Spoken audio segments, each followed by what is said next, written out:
Yo soy tú mismo. Escuela de sabiduría de la no dualidad. Aquietando tu mente para siempre. Un verdadero tesoro poder compartir esto. Son declaraciones de quien ha vencido completamente la muerte. No es cualquier texto espiritual, inspirador, ni... No, no, no. Por eso lo hacemos con esa música y con toda la entrega y con toda la devoción.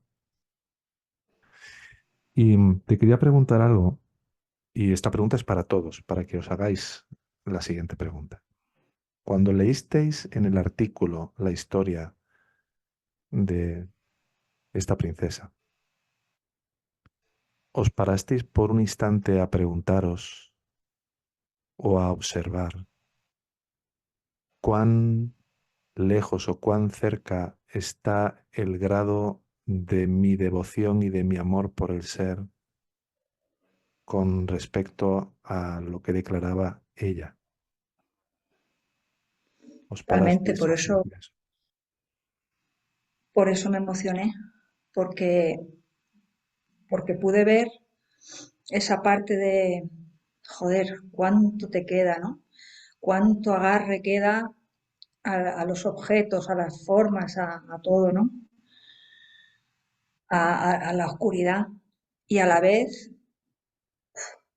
ver el anhelo a esa totalidad, ¿no?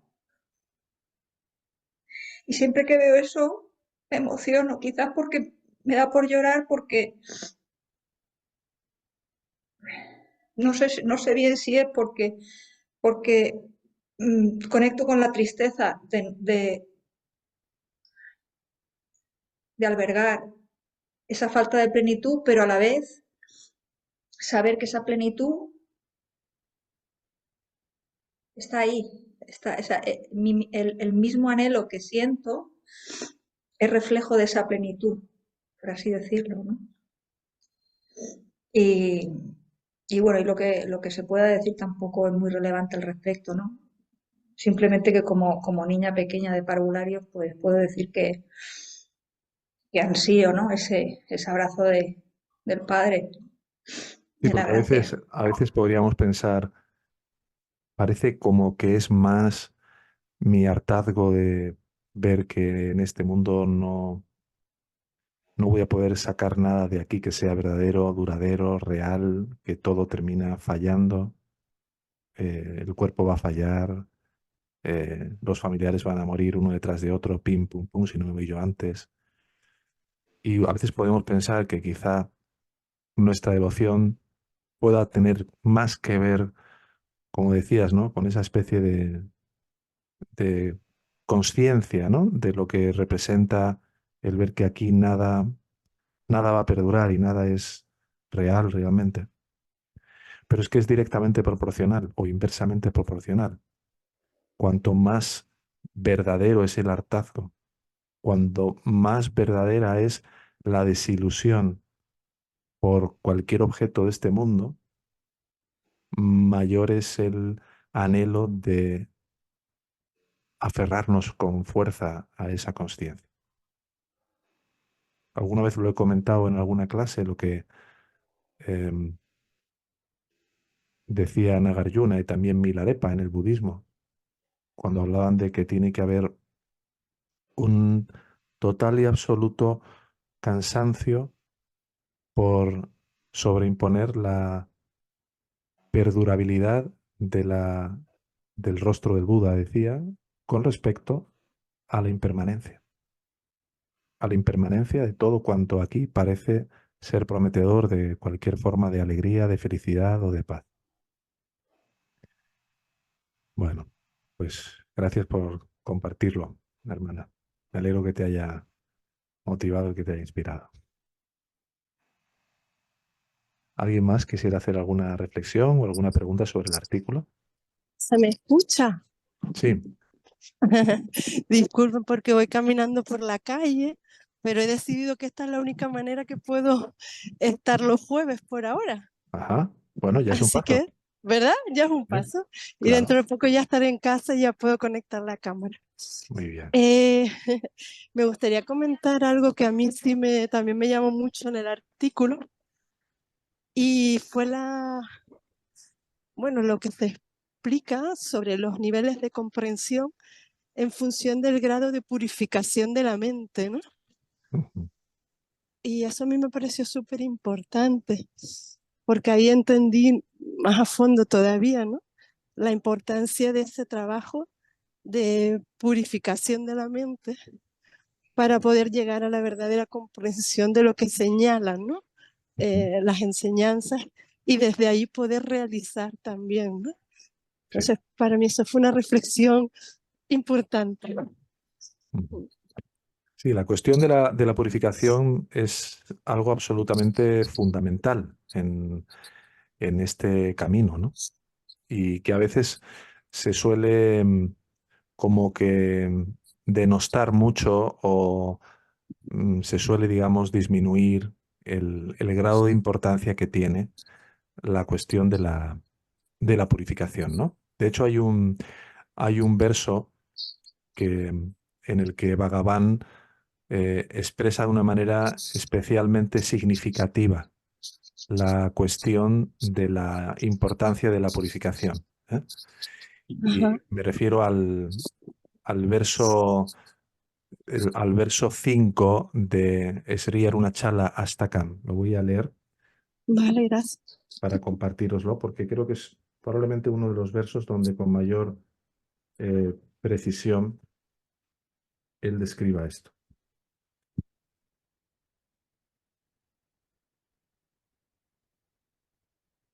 Aquí está. Dice así: como el hilo en una cadena de gemas, solo tú brillas como la única sustancia real en cada alma y cada mata, es decir, cada filosofía, cada sistema de creencias, etc.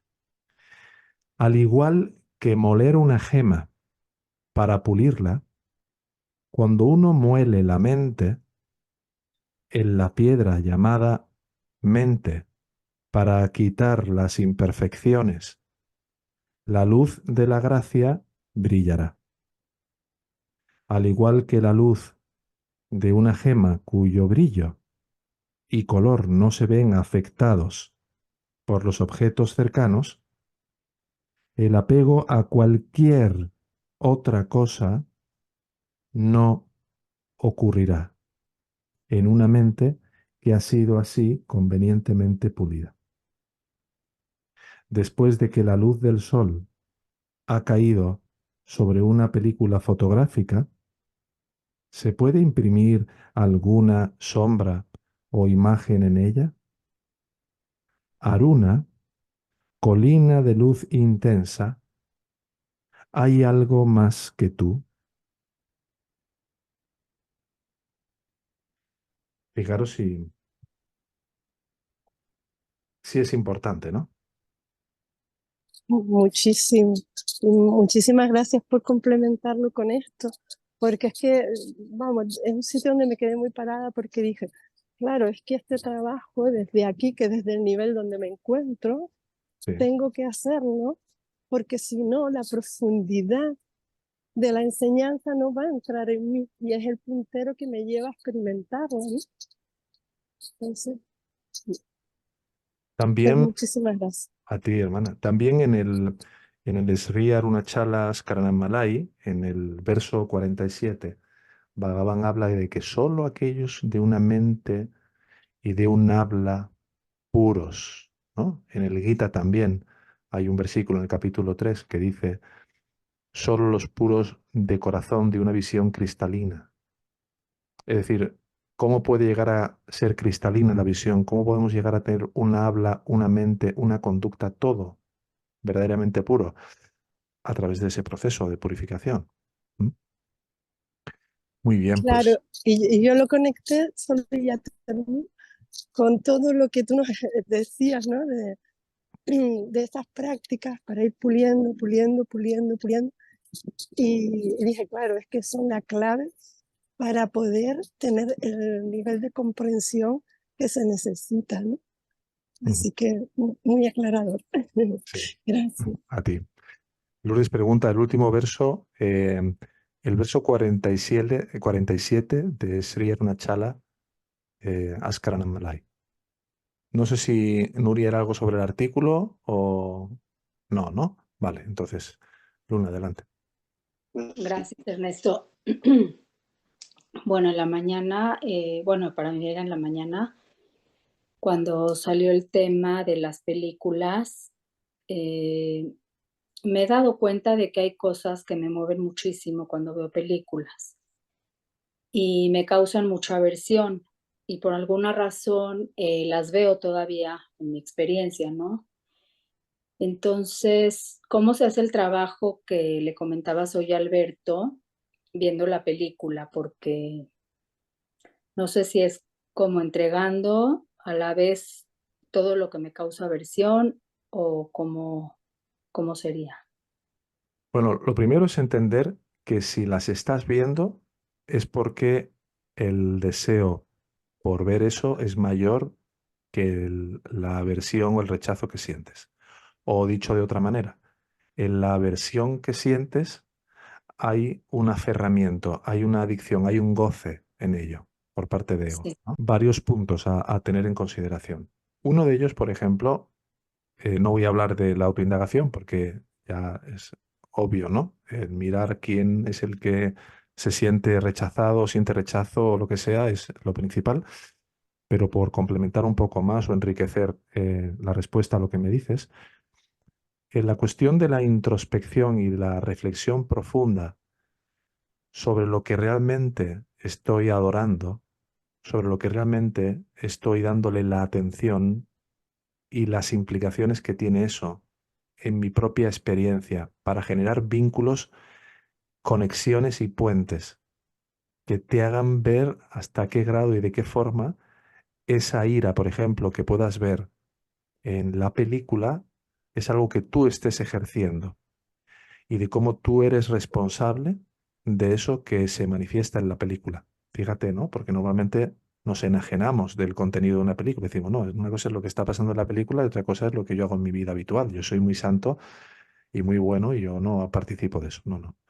Si eso está apareciendo en tu campo proyectivo es porque de alguna manera eso es una simiente que está en ti. Entonces, detectar y erradicar de tu propia experiencia como un resultado de esa reflexión introspectiva de lo que está pasando ahí, es algo que puede ser una manera útil. Es decir, en lugar de estar ahí como una especie de embudo absorbiendo todo esto, ¿no? Proyectando y reciclando, ¿no? Las basanas, tener una actitud de voy a tratar de utilizar toda esta información a favor de la obra del espíritu para reconocer de qué forma y de qué manera yo estoy siendo un alimento, estoy alimentando esto en mi experiencia.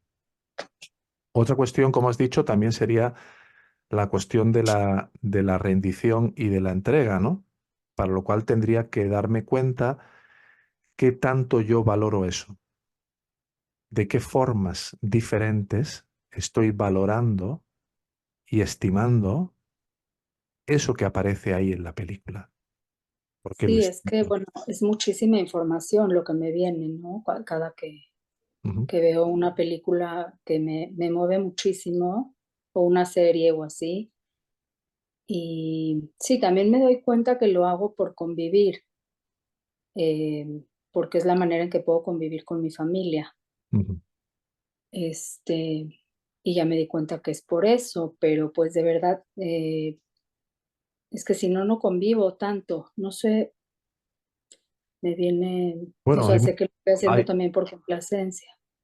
claro, quieres seguir adaptándote a algo que ya no es tan interesante para ti por el miedo que tienes de perder o de que se produzcan determinadas consecuencias. Y eso, bueno, te puedes resistir lo que quieras. Mientras te resistas, sigues fortaleciendo y alimentando todo ese circuito de fortalecimiento de esas inclinaciones.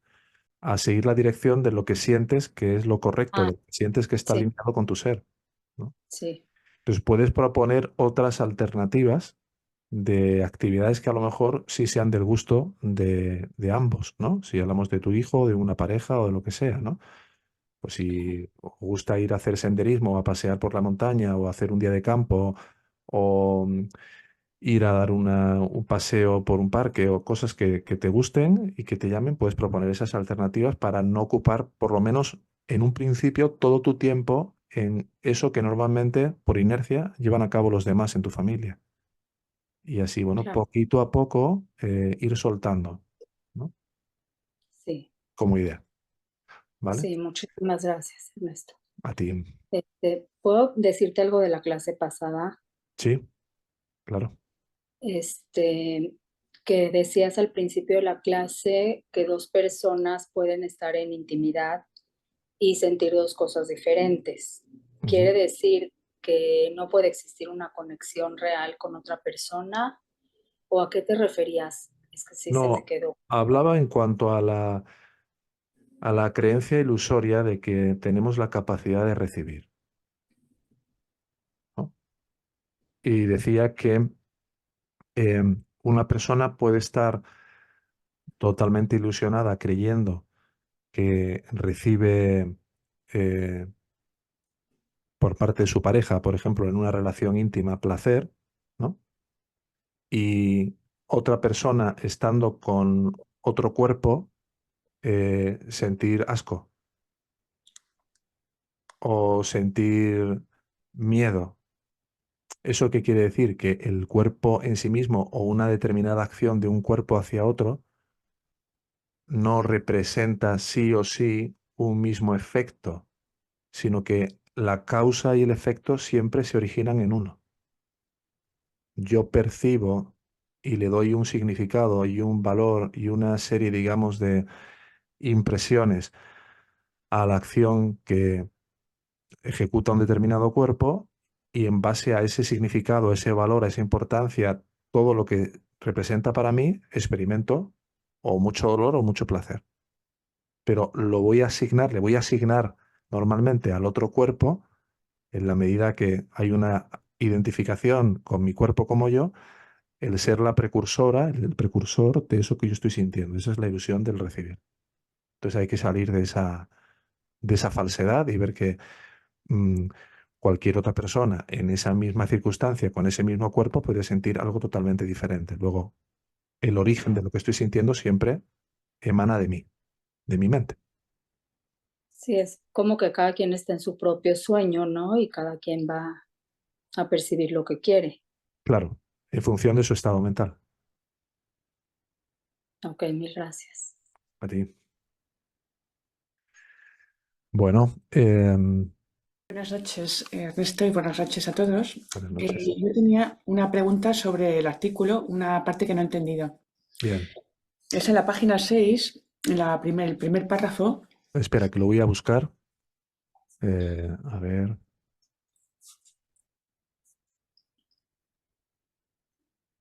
en la página 6.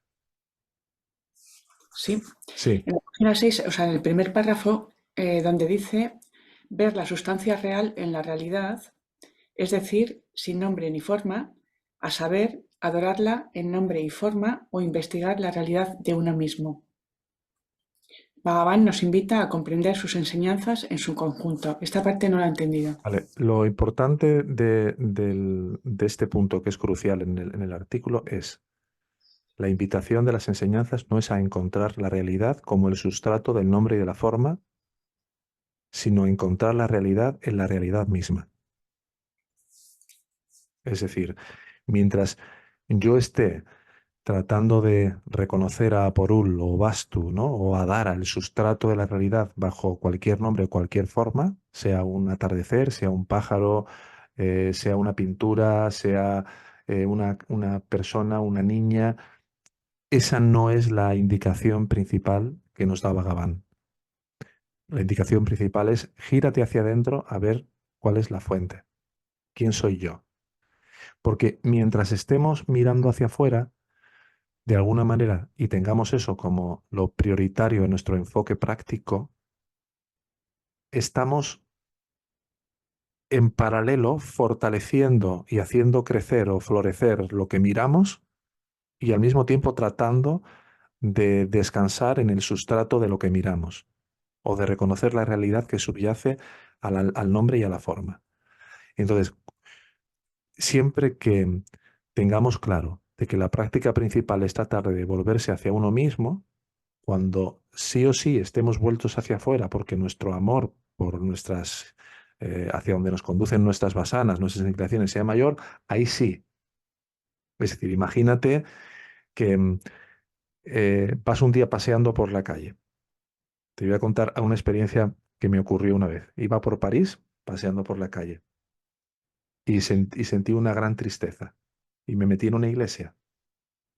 Y me metí en una iglesia y me puse de rodillas y miré al Cristo que había allí, ¿no? Y entonces pude conectar con la realidad que soy mirando los ojos con las lágrimas que le caían al Cristo, ¿no? Y conecté con ese sufrimiento que yo sentía y desde ese sufrimiento que yo sentía, con el alivio de ese sufrimiento en mi corazón. Todo me llevó hacia el corazón. Pero eso era porque en ese momento me sentía apesadumbrado por una situación y no encontraba otra ruta, pero me sirvió como cauce, ¿no? Ahora, mientras uno no esté en ese estado mental, emocional, lo más importante es tratar de tomar la vía más recta, que es lo que se llama en la enseñanza y en el versículo 8 de Upadesa Undillar, Anania Baba. Es decir, no tratar de meditar en Dios como nombre y forma, sino meditar en Él como tú siendo Él, reconociéndote como Él al hacerte consciente de la conciencia como yo soy. Muchas gracias, Ernesto, porque lo que me has dicho, vamos, es fundamental para la comprensión de esto. Lo volveré a escuchar porque me parece brutal, vamos. Gracias, ¿eh? Y además, si te das cuenta, no es excluyente del otro, que es lo bueno, porque hay muchas disputas y muchas en devotos de Ramana, incluso entre una cosa y la otra. No es un tema disputable. Hay algo que es prioritario porque es lo que te conduce realmente al soltar la identificación con el cuerpo, pero cuando no, lo otro es perfectamente una manera de volver, de llegar a ti. Y, Gracias, ¿eh? sí. Sí, la fuente, la fuente o la gracia es la que en todo momento está determinando todo el proceso. Pero desde la visión que tú tienes como ego en el camino, tienes una sensación de oposición a ese dejarte completamente hundir o caer en esa gracia. Hay una fuerza malévola, que este ego es una fuerza demoníaca, literal, de oposición a la verdad, al amor y a la realidad. Pero como en esa fuerza demoníaca, que realmente es solo ilusoria, hay un sustrato que es el aspecto sat-chit, eso hace que en la medida que la mente se ha ido clarificando con un mayor grado de luz por la práctica, el proceso de la rendición a entregar y a rendir a este reo, ¿no? Sea cada vez más intensa, con sus Ujú. idas y venidas, ¿no? Con los movimientos que hay fluctuantes u oscilatorios en función del nivel de purificación de la mente que se haya producido. Bueno, pues vamos a ver un poquito acerca de este tema de la voluntad, del libre albedrío, algunos detalles importantes, ¿no? Y luego, pues, vamos con las preguntas que hay y si hay alguna otra pregunta que queráis hacer, las podemos ver también. Bueno, lo primero que me gustaría señalar es que cualquier forma de limitación a la idea de que tengo libertad o no tengo libertad en cuanto a la voluntad, ¿no? Son siempre formas de limitación internas, no son formas realmente externas, porque podemos pensar, hay algo ahí que me impide llegar a tal sitio, ¿no? Hay una barrera en esa autopista y por eso no pude llegar a tiempo a mi trabajo a la hora que tenía que llegar. No, tiene que ver con que en alguna medida, sin tú darte cuenta, había un deseo inconsciente, un aspecto de tu voluntad que prefería no llegar a tiempo a esa reunión, por ejemplo, ¿no? Entonces nos podemos preguntar, ¿eso de que estuviera ahí la barrera para impedirme llegar a mi trabajo a tiempo es algo que aparece como destino y es ese destino una limitación real? Es decir, ¿puede el destino de alguna forma em, limitar mi libertad o mi libre albedrío? ¿O si el destino no lo constriñe o no lo limita, hay algo más que pueda hacerlo?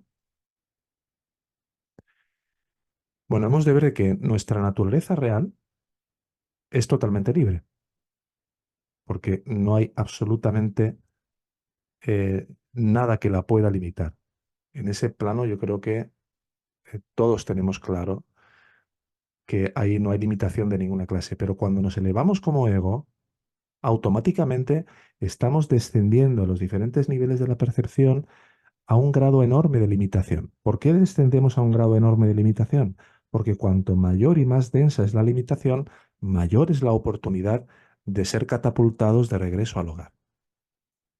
Por eso, en el descenso y en la caída, que en diferentes tradiciones espirituales se expone, creo que quizá en la Kabbalah, como en ninguna otra, con una precisión absolutamente impresionante de cómo es ese descenso hasta los infiernos, eh, uno va teniendo como cada vez, es como si fueras alimentando, como en esas locomotoras antiguas, llenando de carbón, ¿no?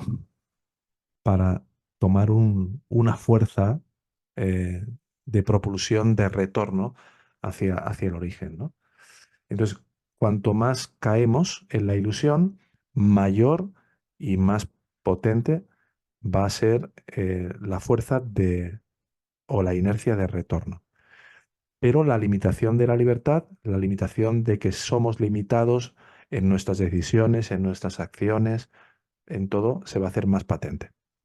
Sin embargo, sin embargo, aunque hay límites en lo que podemos hacer y en lo que podemos lograr, en realidad no hay límites en lo que tú quieras hacer, quieras querer hacer, perdón, o en lo que tú quieras lograr. Y en ese sentido, tu voluntad es total y absolutamente libre.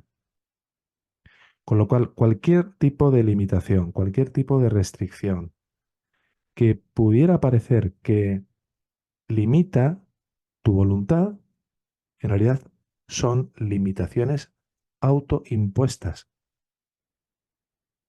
Esa valla que no te permite llegar a tu trabajo a tiempo, la has puesto tú desde un nivel superior y al mismo tiempo, como hablábamos con Nuria, desde un nivel inferior. Es decir, yo tengo miedo, ponte por caso, a ser castigada por mi jefe y que no me pague el sueldo del mes siguiente, y precisamente porque tengo ese miedo, también necesito pasar por esa experiencia para tener una oportunidad de liberarme de él. Entonces confluyen simultáneamente dos niveles. Es decir, nuestra voluntad está únicamente limitada o constreñida porque hay diferentes elementos dentro de ella que están en colisión, que es cuando hablamos de la disociación, ¿no? Una parte de mí que quiere, una parte de mí que no, unas partes de mí que quieren algo, unas partes en mí que no lo quieren y algunas que se ven, otras que ni siquiera llego a darme cuenta de que están ahí. Por ejemplo, tú puedes tener un miedo mm, enorme hacia, o pongamos mejor, un deseo, ¿no? De que te gustaría liberarte. ¿Eh? Yo quiero como Ramana, ¿eh? Como el Cristo, quiero liberarme de esta ilusión. Pero luego cuando te pones a autoindagar y llega la hora de ponerte, viene tu pareja, o tu marido, o tu hermano, te llama no sé quién y rápidamente te entretienes con algo. ¿Mm? Te llama tu hermana, te cuenta no sé cuánto, vamos a dar una vuelta, vamos a hacer no sé qué. Entonces, si te das cuenta, las restricciones nunca son externas, sino que hay miedos o deseos a los que todavía le das un mayor valor o una mayor preponderancia en tu mente. O sea, ese deseo de liberarte y de trascender completamente este sueño choca, colisiona directamente con otro elemento de tu voluntad que lo que quiere es seguir en conflicto o lo que quiere es seguir atada o atado a según qué cosas. Entonces, es muy importante que veamos que nuestra voluntad, como hemos visto hoy en la clase de supervisión, cuando hablábamos de los gustos, de los disgustos, ¿no? Hay muchos elementos que conforman nuestra voluntad, muchos elementos. Y desde la propia basana, desde la propia inclinación, cómo luego va habiendo un gusto, al principio un gusto sutil por algo, y después poco a poco un mayor disgusto o un mayor apego o un mayor temor, cómo se va poco a poco reconvirtiendo todo esto. ¿Mm? Se va modificando. ¿Alguna pregunta hasta aquí? ¿O alguna duda? Yo, Sí, sí, porque esto que estás hablando, que es la proyección, ni siquiera tiene que ver con la experiencia que yo recuerdo, ¿sí o no? Es decir, los miedos que puedo tener o ese tipo de cosas, a lo mejor tienen que ver con esta vida, pero ni siquiera tienen que ver con esta vida, porque para eso ocurre el Prarabdha Karma y la gracia organiza esto de manera que todo lo que yo traigo se vea, sí, lo que lo pueda ver.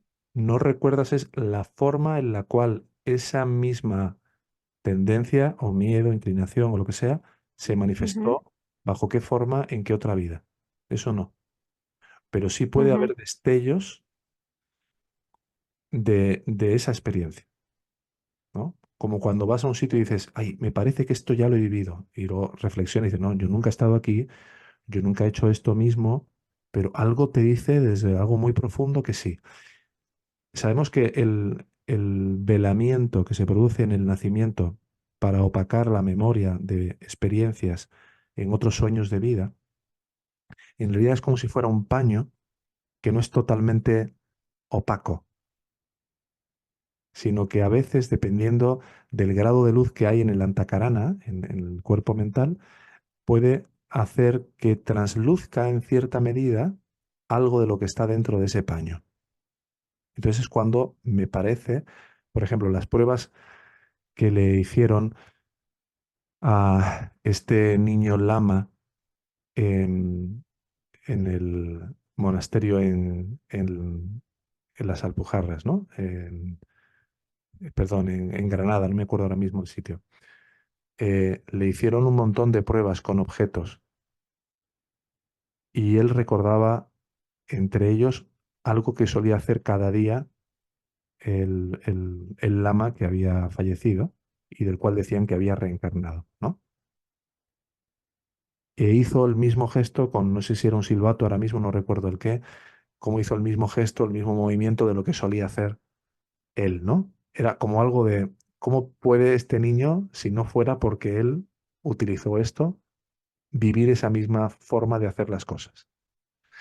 Entonces hay destellos de lo que ha sido velado y reflejado, pero eso no debe de ser un objeto de nuestro interés especialmente. ok, pero lo que estoy viviendo en esta vida, digamos, en esta ilusión aparente de esta vida, está vinculado con eso, porque es lo que el plan propone para que de alguna manera esto se deshaga. Es decir, mis basanas más fuertes se deshagan.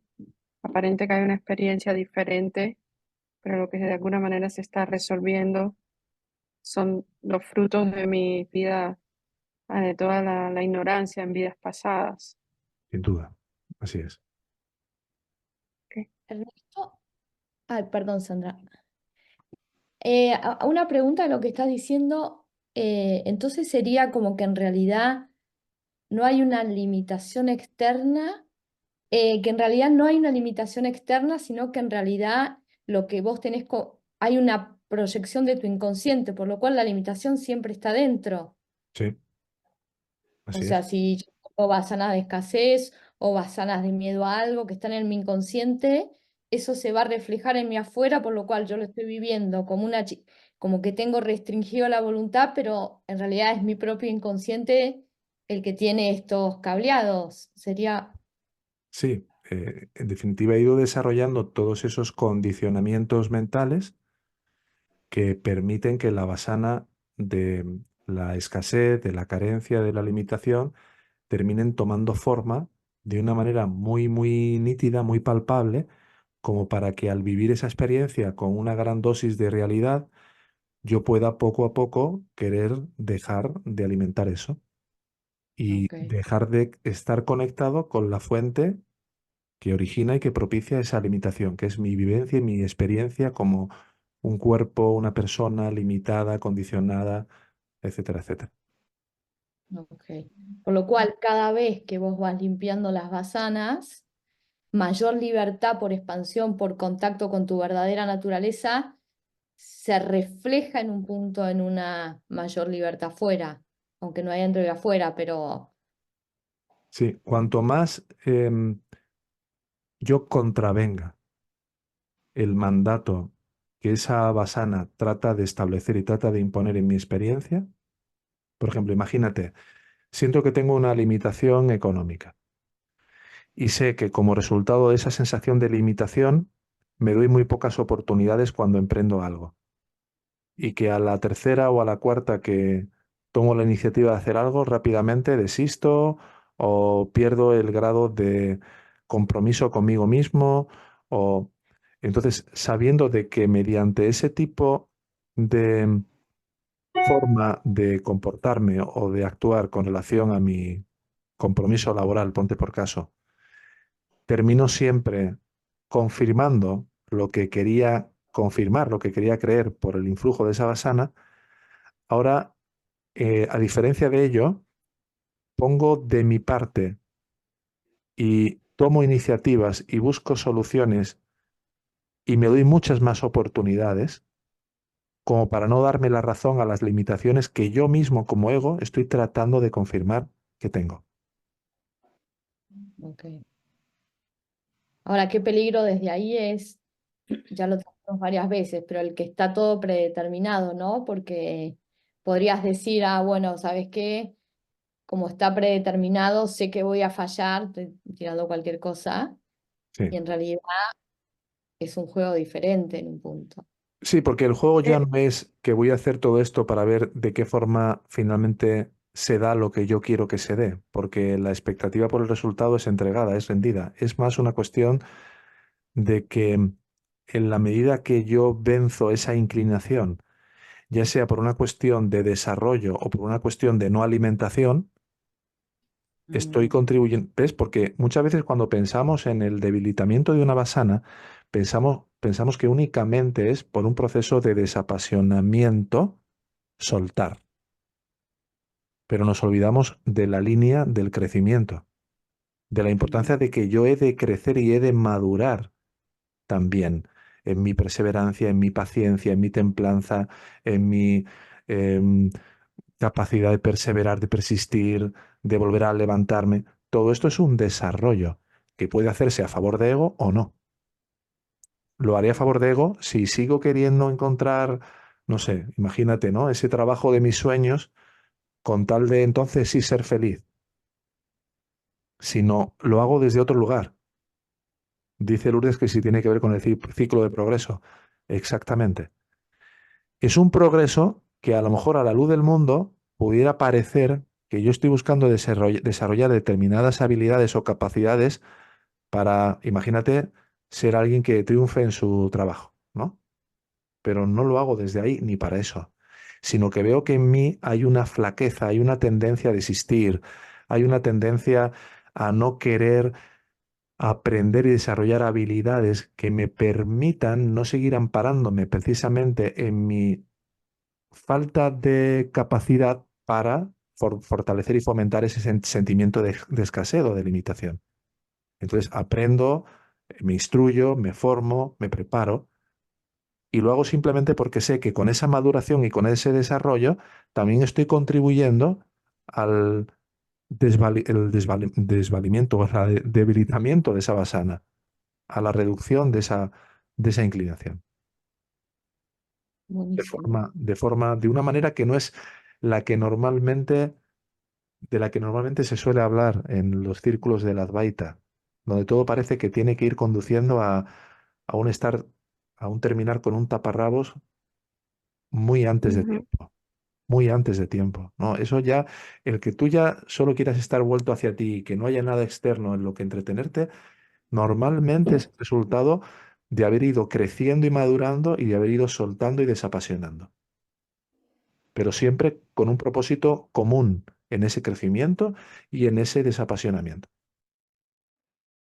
Esta escuela de sabiduría de la no dualidad tiene como propósito contribuir a facilitar el camino a la autorrealización. Si tuvieras un sincero interés de llegar a aplicar estas enseñanzas en tu vida cotidiana para trascender el sufrimiento que impone el falso ego, puedes contactarnos en la siguiente dirección de correo electrónico: hola@yosoytumismo.com.